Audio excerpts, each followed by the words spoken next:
Welcome to New Life Live with Stephen Arterburn. For 35 years, New Life has been transforming lives one at a time thanks to the giving hearts of you, our listeners. Our goal is to provide you with wisdom from God's Word to give you hope and help in life's hardest places.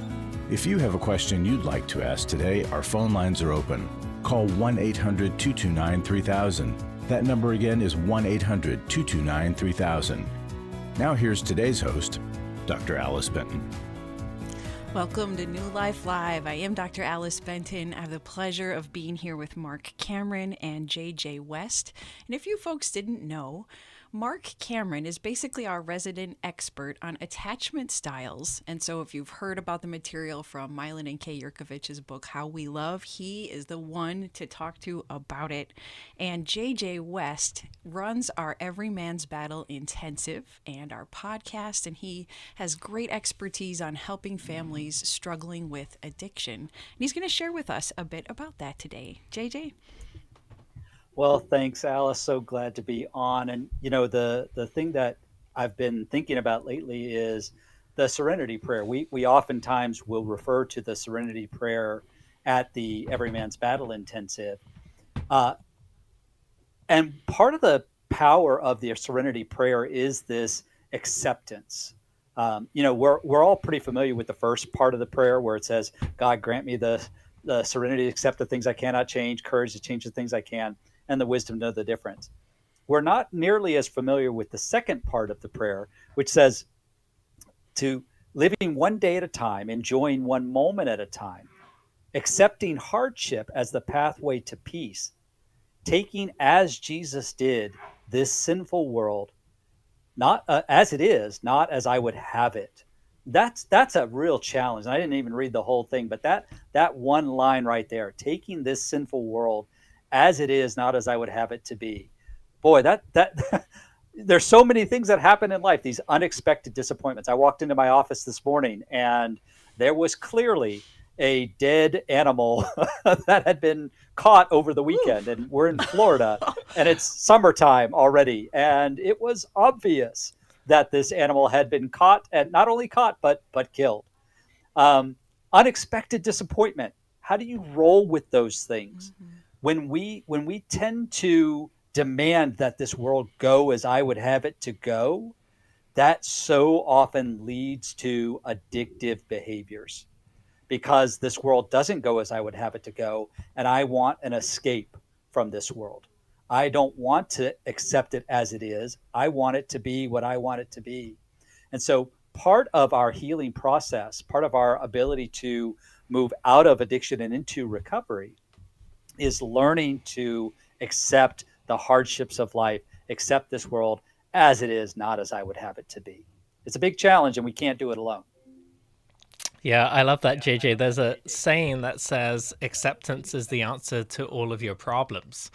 And that's not the complete answer, but it's the first step to all of our problems. Yeah. And sometimes I will see people who do struggle with acceptance, and I'll try and explain the difference between having a wishing mindset and a hope mindset. And people who have this wishing mindset, usually their internal thoughts are, I wish you hadn't done that, or I wish this hadn't happened. And usually that kind of mindset leads to this inability to be able to accept what has happened.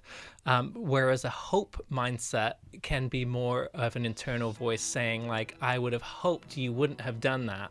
But then an acceptance follows that is the reality. And once we accept the reality, then we can know the next step for how to tackle our problem. I think memorizing the Serenity prayer was one of the first strategies I used in dealing with my own anxiety, whether it's addiction or anxiety or just the problems we face in life. That serenity, that acceptance, and figuring out, what do I have the power to do something about, and what do I just have to allow to take place, because I'm not the one that can change it, but God, come on in and do what I cannot do. Thank you so much for that teaching, JJ. And JJ will be leading our Every Man's Battle Intensive on May 17th in Washington, D.C. We still have room, and so you can call to reserve your place there. We'll be right back after this.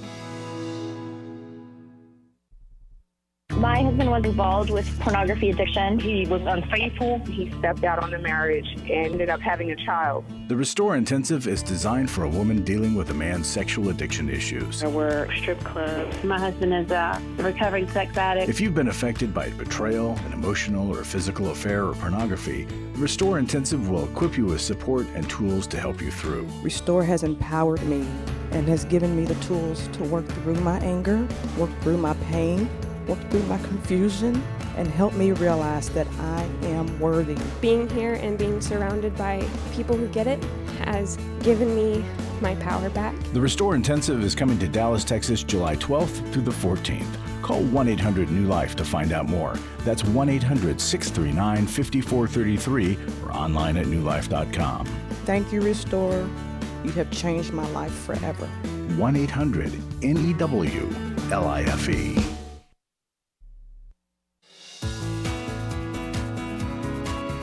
To find out more information about New Life or to order any of the resources mentioned on today's program, call 1-800-NEW-LIFE. Now back to New Life Live. I'm Steve Arterburn with a New Life Moment. I recently read about a man who was arrested at a hospital where he went to get treatment for a serious animal bite on his leg. Why was this insult added to the man's injury? That's where the case gets interesting. The man claimed the bite was from a pit bull, but authorities discovered it was really from a 10-foot-long, 450-pound Siberian tiger he was keeping as a pet in his apartment. To make matters even worse, the man had a 6-foot-long alligator roaming around the apartment as well. Does this strike you as bizarre, irresponsible, perhaps even a bit insane? Well, it should, but I plead for your consistency here. Don't we too often treat sin, a threat ultimately more dangerous to us than a tiger or alligator, with similar nonchalance? Come visit me, Steve Arterburn at newlife.com, for helpful advice on how to counter the danger of sin. Thanks for listening to this New Life Moment. Welcome back to New Life Live. This is Dr. Alice Benton, and Steve's teaching there makes me just think of how we also omit pertinent information when we're asking for help, but we don't reveal all the facts, often because we're ashamed of it and we're not yet ready to be totally honest. But getting honest is part of the necessity if we want healing eventually. Thank you for that teaching, Steve. We're going to the calls, and we get to talk to Brandon calling from Medford, Oregon. He listens to us on Sirius XM. Hi, Brandon. Welcome to the show. How can we help you today? Yeah, well, I appreciate the help. Appreciate the talk about that prayer a little while ago, too. I think that was instructive for me just to start. But anyway, I have two questions. One's kind of embedded in a larger question, but kind of the first question is, I have a father who, at the end of life, he doesn't want to live in a care facility. I don't think he feels comfortable having his children take care of him, which is unfortunate. And he's got a significant other right now that he's living with, and her health isn't the greatest. And if she passes on, he's indicated that, he's going to follow on her heels because he doesn't want to live without her. And before that, a few years ago, before he met her, he had a little dog that was sick, and he told us the same thing about the little dog. Unfortunately, he met this lady friend before the dog passed. And I'm just wondering how to, I don't know, to deal with that before something like that happens, and afterwards, if it does. I think there's a fairly good likelihood it could happen, unfortunately. And it frankly, it kind of makes me feel sad that myself and my brother and our children don't matter enough for him to stick around.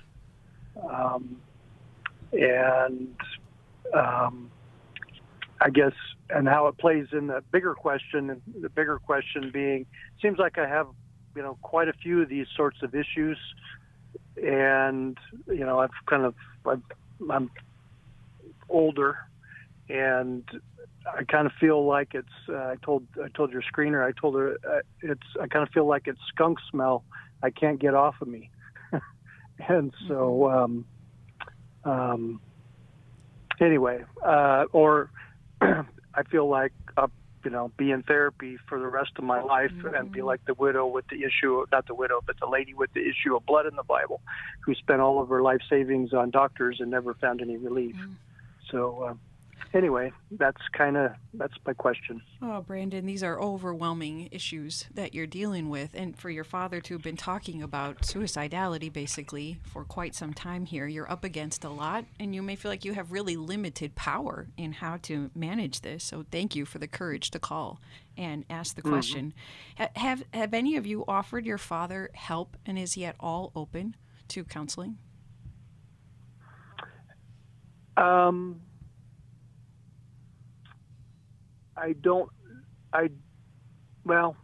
We've offered to be there for him and be helpful in many ways, but I almost kind of feel like it's sometimes almost like we were being manipulated. Like, oh, nobody cares about me, and so we showed up to talk to him, to convey our love and show him that he mattered, and then he was like, oh, well, that's very nice, but and then it's like, well, everything's fine now because now I have, this significant other in my life, and which was a blindsided thing. It was, we did something we didn't even know about. And, here he is talking about taking his life. So it's kind of, I don't know, it was a little bit confusing. So he's sometimes withdrawn and he omits information from you, but then he'll make these big statements for help and yet still stay emotionally withdrawn from you.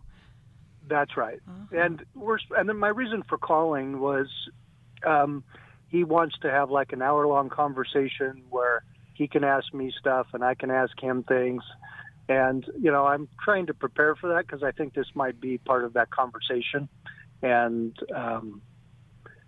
I just want to be prepared. And frankly, I'm a little bit fearful of it just because they're hard conversations. Marc, what are you thinking? Brandon, is your dad a believer? He claimed to be at one time. I would say now he would disavow that. That's another thing, of course, that's even more concerning.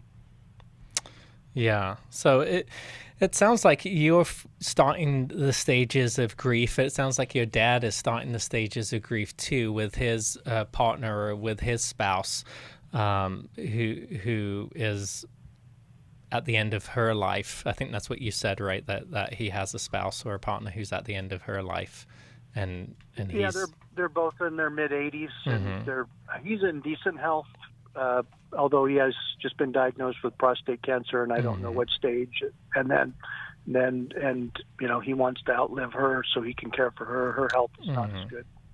Yeah, and so when we get to, so I used to work in dialysis, and so I've seen a lot of patients pass away, and my wife used to be a nurse in the ICU, and so I've heard a lot of stories from her too. And as we get toward the end of life, we start to reflect back on the meaning of our lives, and especially as we get older, people do feel lonely. And I'm hearing that you're saying that your dad feels lonely when you're saying, he would make those statements and then you'd come and visit him. And so, really, toward the end of life, it's more about the purpose is about having companionship. But the body also does get tired, and oftentimes we will see that when one person's lifelong partner dies, that person will die not too long after that. And I had a medical doctor actually explain to me there's a medical condition, but the kind of like the looser term is somebody dying of a broken heart, and that we will see can happen. But what I'm hearing for you is that it's hard for you because you're kind of feeling this grief, I think, for your dad. I heard you say that you feel, the sad and this loss, and that you're also fearful too, I think, about your dad, not being a believer and maybe passing away, and you not being able to have that opportunity or that assurance to know that he's going to heaven. Is that right? Yes.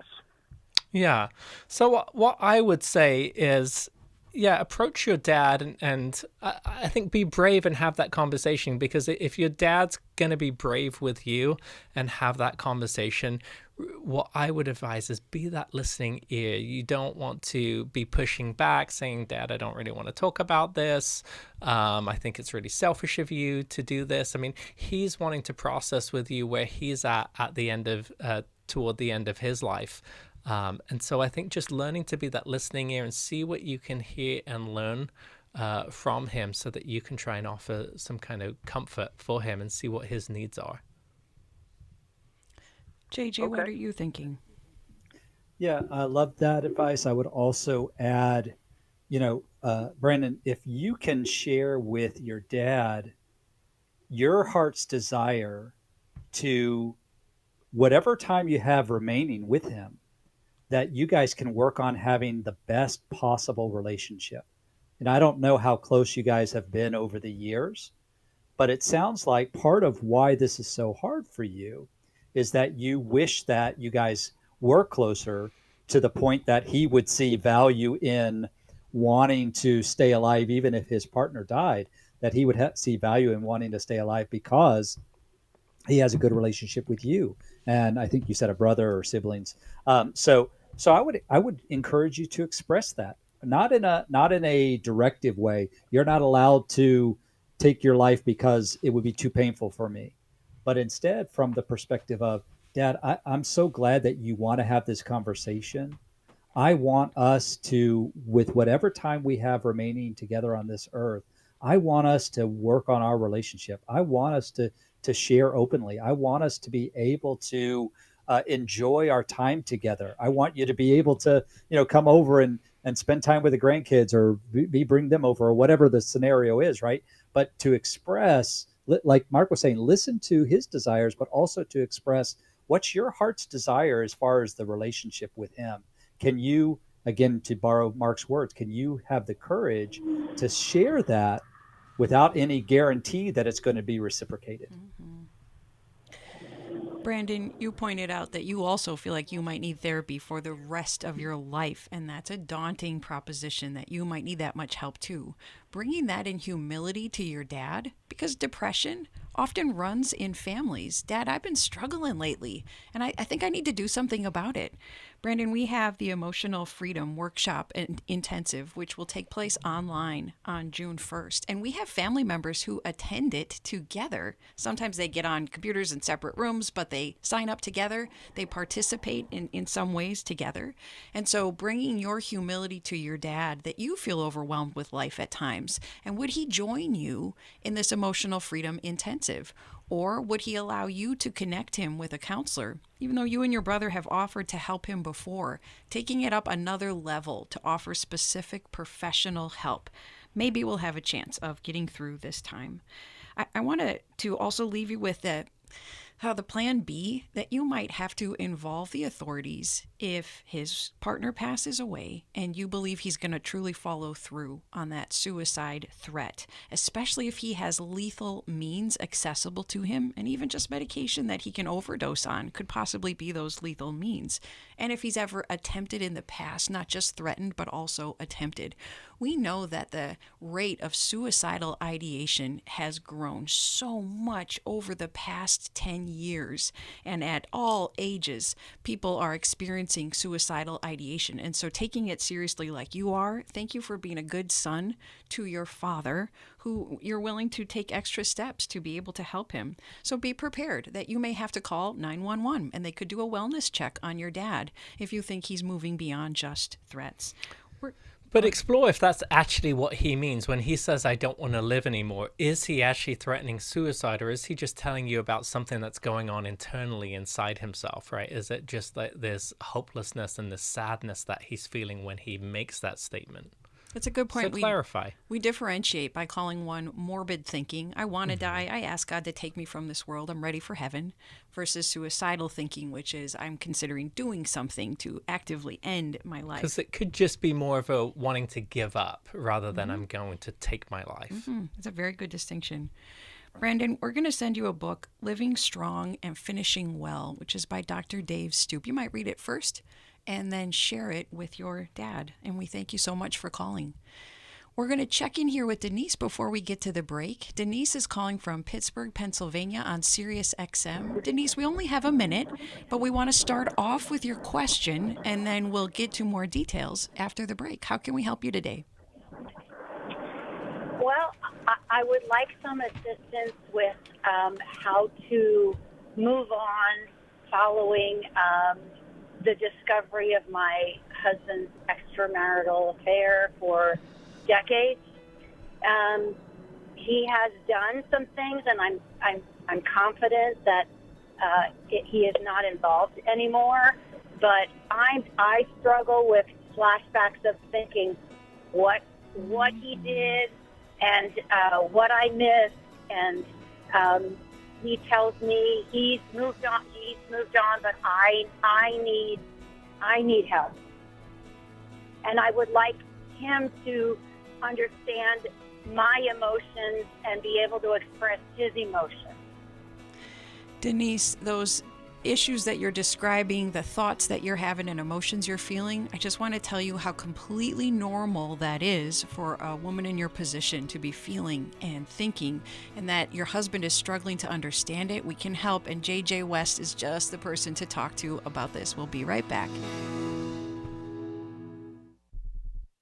For over 35 years, New Life Ministries has provided help and hope in life's hardest places. We've struggled a lot with communication. I have struggled with anxiety. My wife had a sexual affair with my son-in-law. She said, "Dad, I don't like how you talk to me." New Life focuses on bringing true healing to those dealing with relationship issues, mental health struggles, and addictions. After work, I listen to you, and it just helps me with questions that I'm having with my marriage, with my family. I am so blessed to have New Life in my life. I just wanted to say that you guys saved my life. Recently, friends of the ministry came together with a matching gift challenge to encourage you to join them in giving. Because of the matching gift, right now every dollar you give is doubled, up to $400,000. Giving is easy. Go to newlife.com/donate, text MATCH to 28950, or call 1-800-NEW-LIFE. And thanks for making a difference. Club New Life changes lives. You guys came along into my life in 2022. That was a really, really difficult year of my life. You can help New Life Ministries provide Christ-centered hope and counseling resources to thousands of people by joining Club New Life today. I began to really process a lot of things that I've needed to for a long time, and y'all were a very big part of that. When you sign up to support us monthly through Club New Life, you'll make a difference in the lives of individuals and families with godly counsel and connection to help. I came out of it having never experienced anything like that, and y'all were there. Join today and help continue the message of hope to a troubled world. I knew I had to keep going, and I joined Club New Life, and y'all have been the resource that has now been a light for my wife and I. Go to newlife.com/CNL, and together we can help hurting people find help and hope in life's hardest places. Keep doing what you do, because it makes a difference. newlife.com/CNL.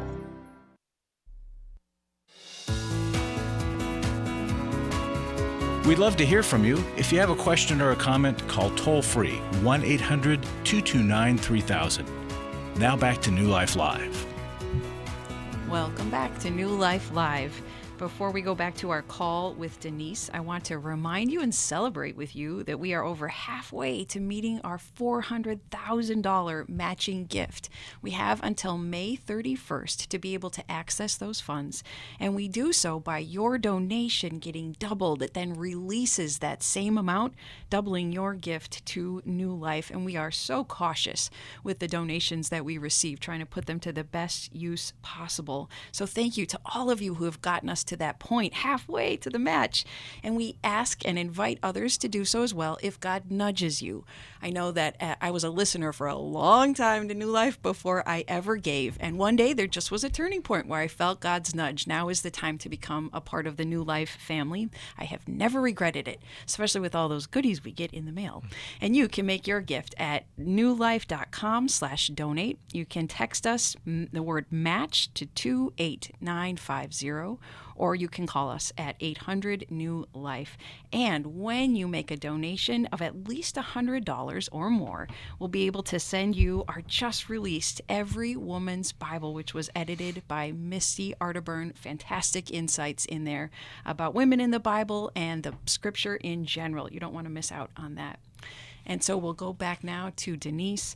Denise, you were describing that your husband had an affair for quite some time. He's done a lot of work on himself, but he might be missing out some of that empathy that you need for what you're going through. You might have even been saying he's kind of nudging you. You got to get past this because he's done so much work already. Will you clarify that and pick up the story there?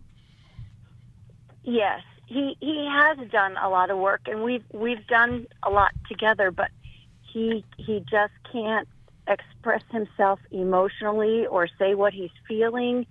And he said, I've just never been like that. And then I try to make him understand how I feel, and things like when I walk into a store and grocery store and I see her, and it just, things like that. Or in my house, I'm very uncomfortable because she was in my house. It just comes on like I'm perfectly fine, and then all of a sudden I just get, very, very upset, and I don't know how to get rid of that part of it. I feel good. I'm at peace with myself. I feel very confident that I've done, what I can, but I would just like to, and we're okay, but I would just like to bring him along and be connected. I feel like we're driving on parallel roads with a median in between. Denise, when did you discover about this affair? A year and a half ago, actually, two of our daughters discovered it through phone contact, and so that's another issue because it's really affected them, because then they had to tell me, and I almost lost the relationship with one of our daughters because she was telling me something's not right, Dad just isn't whatever, and I'd say, oh, come on, he would never do that. He's just busy, and the type of job that he has is such that he can be unpredictable because he has to go get this person to sign. He's got meetings. He's got whatever. But I'm grateful. I'm so thankful to God that's been restored, and we're good. But there's certainly a lot of anxiety and fearfulness there with our daughters too. Wow. 2 of the 3, because the third one doesn't know, and that's the other issue, is he doesn't want anybody to know. Denise, the depth of this betrayal is so significant here, because it's not like somebody who you didn't know or you don't know. This is somebody who sounds like was a family friend who was coming into the home, and this was all happening behind your back. And so you're right, there's been this parallel road that's been happening, and for a while there's been a median. You may have thought all of these years that you guys were close and there was no median between you, but the truth is that there was this invisible median, that he was separating himself for you, and you didn't know what's happening on the other side of the freeway. And now all of a sudden you've reached a point and the divide is low, that the divide is still there, but you can see across now, and you need to know what has happened here. Have you guys done any kind of affair recovery work? We have gone to couples intensive week, not through New Life Live, but through someone. We've gone to that. We've gone to counseling. Did they use affair recovery principles though? Or sometimes it's known as betrayer recovery. Okay, so that's what you need. There's a particular type of therapy that you need when you go through a betrayal like this. You need betrayer recovery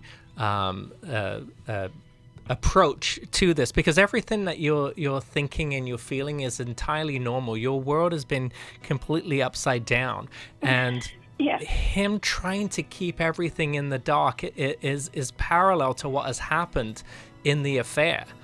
because all of this stuff happened where you didn't know about it, and now he's still trying to keep it there. And that's an indication that he's not really taken the steps to want to move close toward you to heal your heart. He doesn't understand the depth of the pain and the betrayal that you have been through.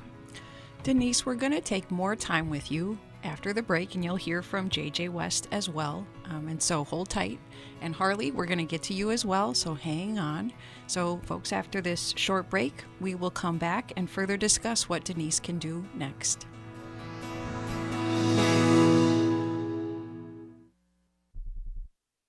For most of my life, I've been dealing with an opiate addiction. Why is opioid addiction quickly becoming one of our nation's biggest killers?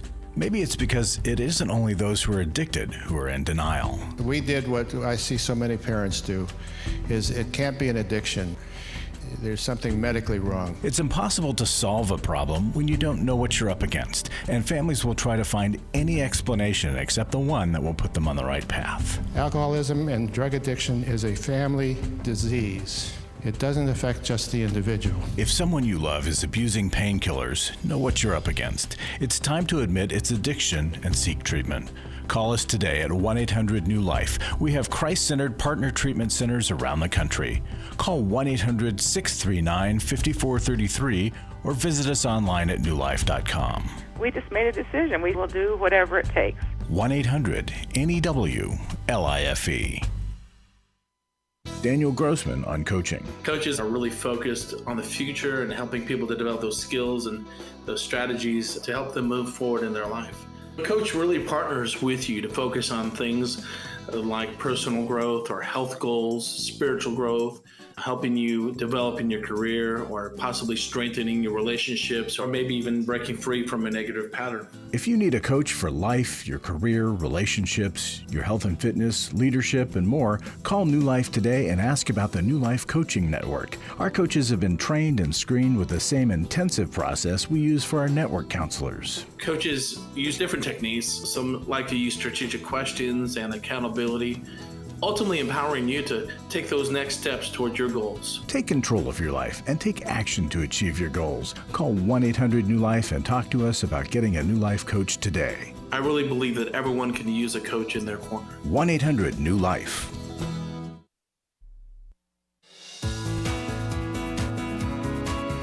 We're glad you joined us for New Life Live.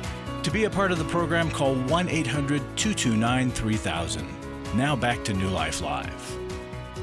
We are back on New Life Live. We've been talking with Denise, who is describing a situation in which her husband is partially participating in recovery from a decades-long affair, but there are still some very concerning behaviors that are keeping Denise and her daughters stuck in the pain of what has taken place. And I'm going to invite JJ to speak next to you, Denise. Thank you. First, Denise, I want to echo Marc's statement. I'm so sorry that this has happened to you. I mean, the pain is really unbelievable. You know, you started off with the question, how do I get over this? My husband is asking me like, hey, you need to get over this. I've gotten past it. I would have to argue that a year and a half is not sufficient time to quote unquote get over this. This is a huge thing. Most people will tell you that it takes at least 18 to 24 months just for things to start to feel normal and safe again. Not that we've healed, not that everything is well, but just that the aftershocks of the initial trauma have subsided enough to feel like, okay, I can survive this. I can move forward. I haven't done the work to heal, but I'm at least at a place where I can recognize that I can do that. You're just on the cusp of that. So I don't want you to feel like you've dropped the ball in some way. You're not doing enough work. This is the timetable that we're talking about right now. You're on track. Okay. Okay. The second thing is what Marc talked about in terms of, in order to heal, you have to really work on some betrayal trauma. You have to work through the trauma that you encountered. And by the way, it wasn't just you primarily, but also your daughters have been betrayed by your husband. And he has to own that. he has to acknowledge that he has so upturned your world and their world, that it's made a tremendous impact on their and your understanding of reality, but also has impacted your relationships, right? You talked about how your relationship with one of your daughters was strained after the Yes.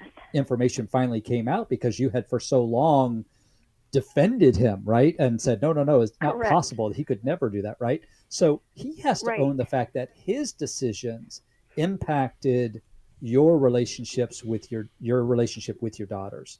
That's going to be Yeah. important. And- And then the and- other piece is, I'm sorry, go ahead. And there is a third daughter who he Who doesn't doesn't even want know. to know.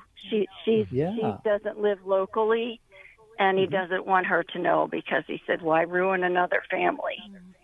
But Okay. Except that it's eventually going to come out. Okay. Uh-huh. It will eventually come out. There's no doubt about it. It will eventually come out. She will then have to deal with why she was left out of the loop. And until it comes out, the other two sisters, as well as yourself, have to be so careful about what we say, Correct. how we say it when we're around her, so that we don't let his secret out. That's not Right. fair And to I the feel like I'm to the being three of you. deceptive as well. I feel like Yeah. I'm deceiving and lying, and just Absolutely. and that's not me either. Yeah. And he again here, Denise, he's involving you in the same type of behavior that he engaged in the affair, and now he's making you part of this, right? I think it was Einstein who said you can't fix your problems with the same mindset that created them, and going through affair recovery is not about getting over it.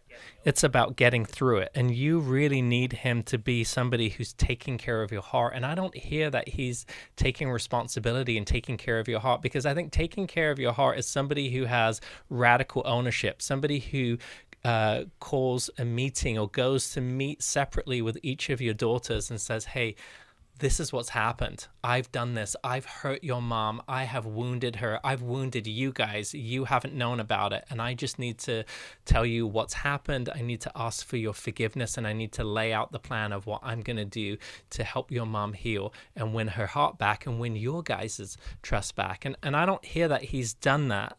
And so I think that he is he's still kind of in this mindset of now that you know, how long is it going to take for you to get over it? And I'd love for you to go to the Restore workshop. It's July 12th through the 14th in Washington, D.C. Restore is for women who have been sexually betrayed. And at that workshop, we're going to help you understand that everything that you're going through, all the thoughts and your feelings are totally normal right now. And we're going to show you what you should be asking, if not demanding, of your husband for the relationship to heal. And we're going to give you a pathway for healing from that too. Denise, I want you to know that I'm basically one of your daughters, meaning my family went through a struggle with infidelity, and my parents decided to tell all of us children about it. And it was one of the most awful conversations we have ever had. It was certainly destabilizing, and yet long term, it was so healing, because it did a couple of things. First, it showed all of us kids, me in particular, that we are all so imperfect. So now, with my major mistakes I have made in my life, my parents are very approachable because of the kind of forced humility of going through that conversation. And I have since learned, Denise, that children of a parent who has been unfaithful are twice as likely to either be victims of infidelity or to perpetrate infidelity themselves. And I think it's both a spiritual inheritance that's passed on, but it's kind of like alcoholism. There may be a genetic component to it, a modeling component to it. And so even if children are not aware of it, they are still affected by it. And breaking through that cover-up and deception, it is hurtful to a family, but long-term it is not harmful, especially if you all continue in the recovery process. And I have, until my mom's death, and now with my dad, I have such a close relationship with my parents because we can be completely honest with each other that we have awful, embarrassing, shameful mistakes in our lives, but we've loved each other through it. We're going to send you Intimate Deception, Dr. Sherry Keffer's book, which will help explain a lot more of this. And we just have heard I've read the book. I've read that book. Excellent. I Okay. have that book. Then And I wanted instead- him to read it. I wanted him to Yes, read it. he should. I've given it to him because I said, this would help you understand me. It will. And if you already have that, then we're going to send instead Worthy of Her Trust, because there are elements to his recovery that he is missing.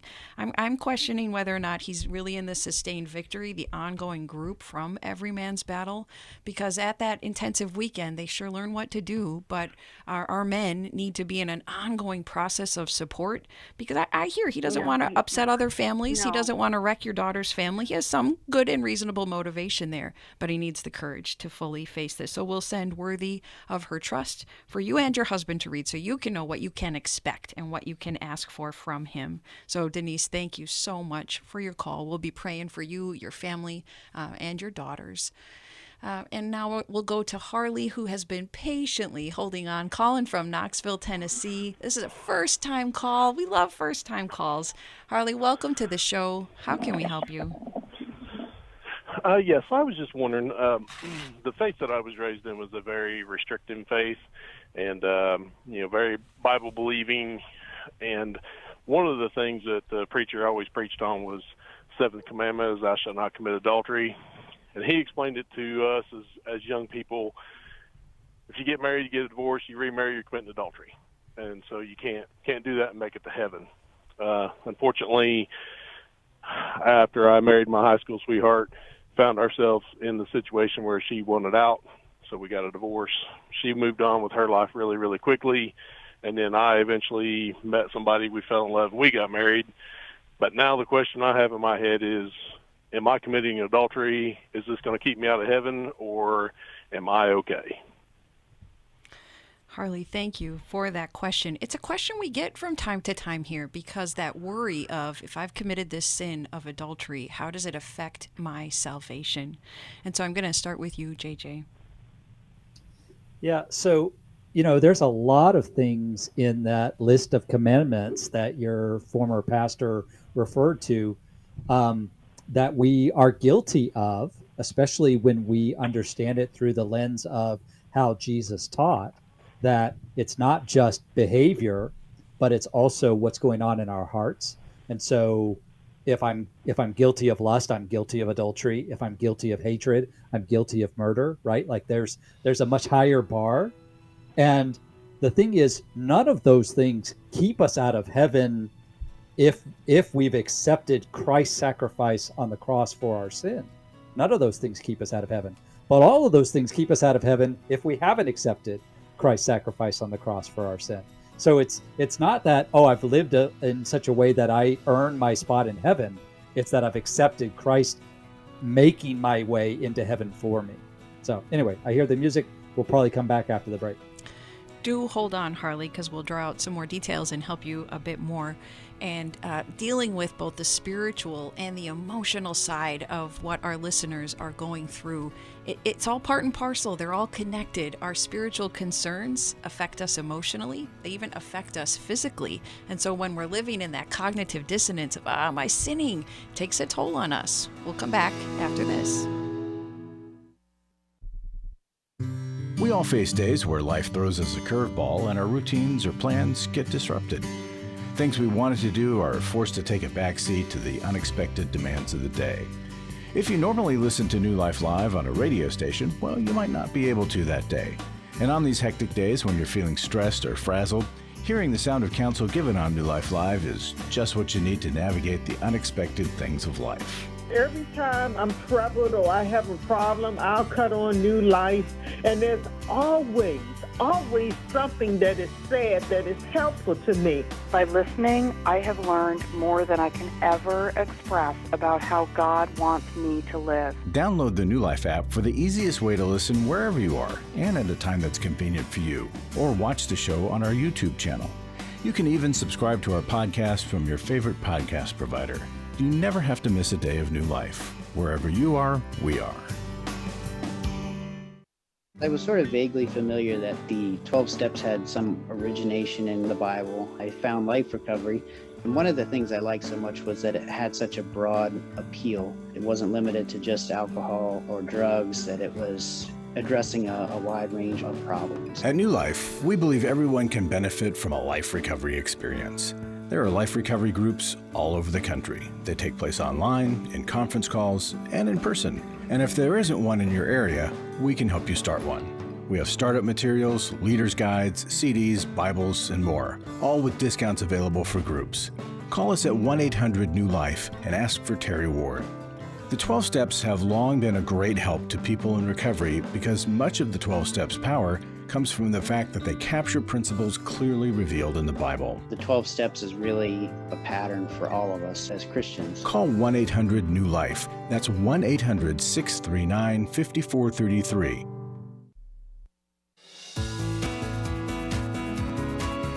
To find out more information about New Life or to order any of the resources mentioned on today's program, call 1-800-NEW-LIFE. Now back to New Life Live.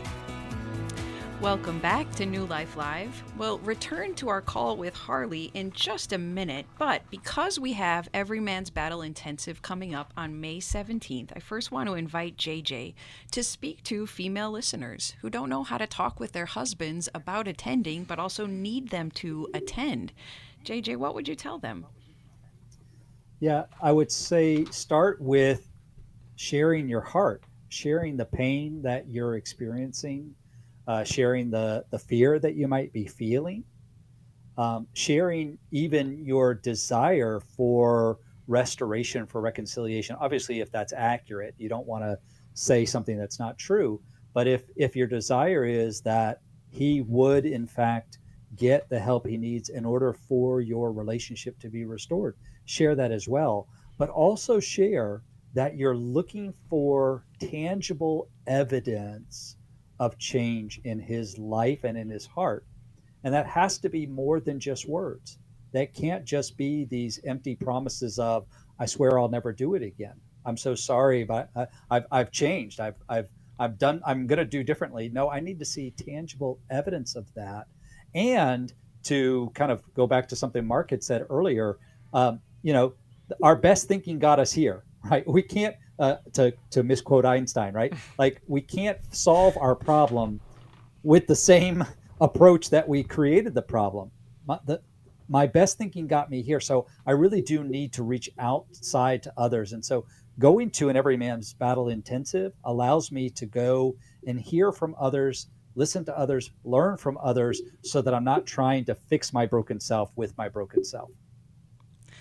Ladies, many of our men who do attend admit they wouldn't have if it hadn't been asked for and required by their wives. Yes. And so your husband may need that nudge from you and may even need to know what that firm boundary is that you're drawing if he will not attend. And that is a loving thing to do to help your husband move into recovery. Thank you for that, JJ. And I think you had more to say. Harley had called us concerned whether or not the sin of adultery means the loss of salvation. JJ, will you keep going?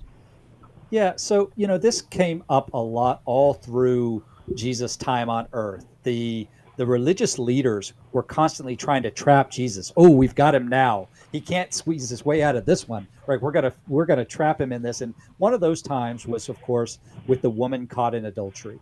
And they drag her into the courtyard, throw her down in front of him, and they say, the law says that such a person should be stoned to death. What do you say?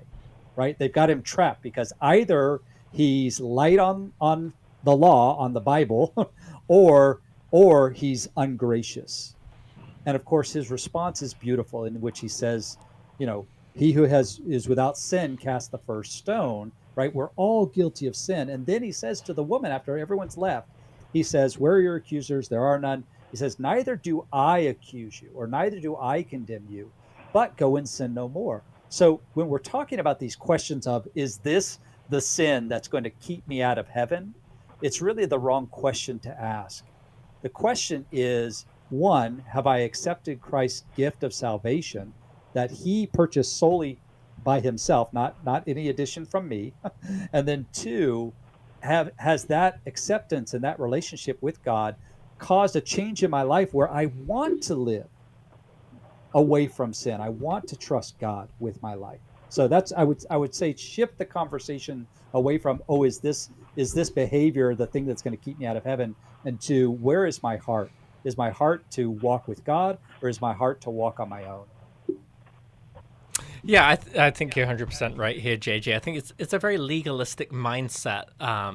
And again, that's the way the Pharisees thought. And we don't want to flip all the way to the other side and be this permissive, liberal mindset. But the whole point of Jesus coming to die on the cross was to let us know that we cannot earn our salvation. There's nothing that we can do. When you break one part of the law, you break all of the law. So even if this was the one part of the law that you kept, if you break something else, you break all of the law. And that's the chasm between us and Jesus. And so, and this is why Jesus said those things about even if you look at somebody, it's the equivalent of doing of committing adultery if you look at somebody lustfully.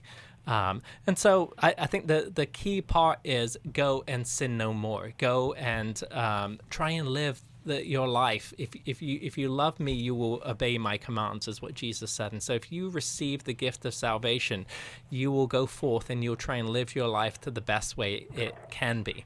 So that's what I'd offer you here, Harley. Harley, please engage in a self-evaluation with God's help as well about whether or not your anxiety of salvation might be, in fact, directing you to do more work on this. Perhaps you haven't done a full confession, or maybe you haven't made amends to the people that were hurt by your actions. And so sometimes our guilt that can just get us stuck in fear, it's actually a nudge of God to take action because he wants more healing for us this side of heaven. It is so intimidating to know that all sin merits death.